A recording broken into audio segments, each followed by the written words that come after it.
點算啊？你話第一日幫大家車開工唔爆胎，怎麼辦，小娜？叫公子過來。愚人節禮物啊，爆胎啊！我哋新同事係油架車有乜放咗人哋門口嘅，仲有冇鳩氣？我懷疑係俾人搞喎。阿油姐應該係放喺門口俾人放棄喎。依家就係懷疑係佢有間修理廠周圍撒釘，講完自己都笑。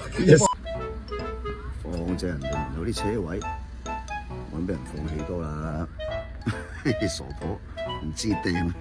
油姐，啊我嚟救你。你啊傻妹，放架車喺人哋間鋪頭嘅門前，我諗你俾人放棄多過爆胎啦。知掟啦，下次啊我救你啊，我救你。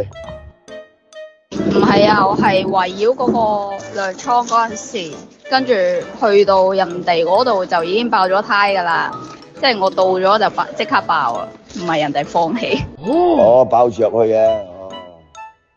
好啊好啊，我救你啊！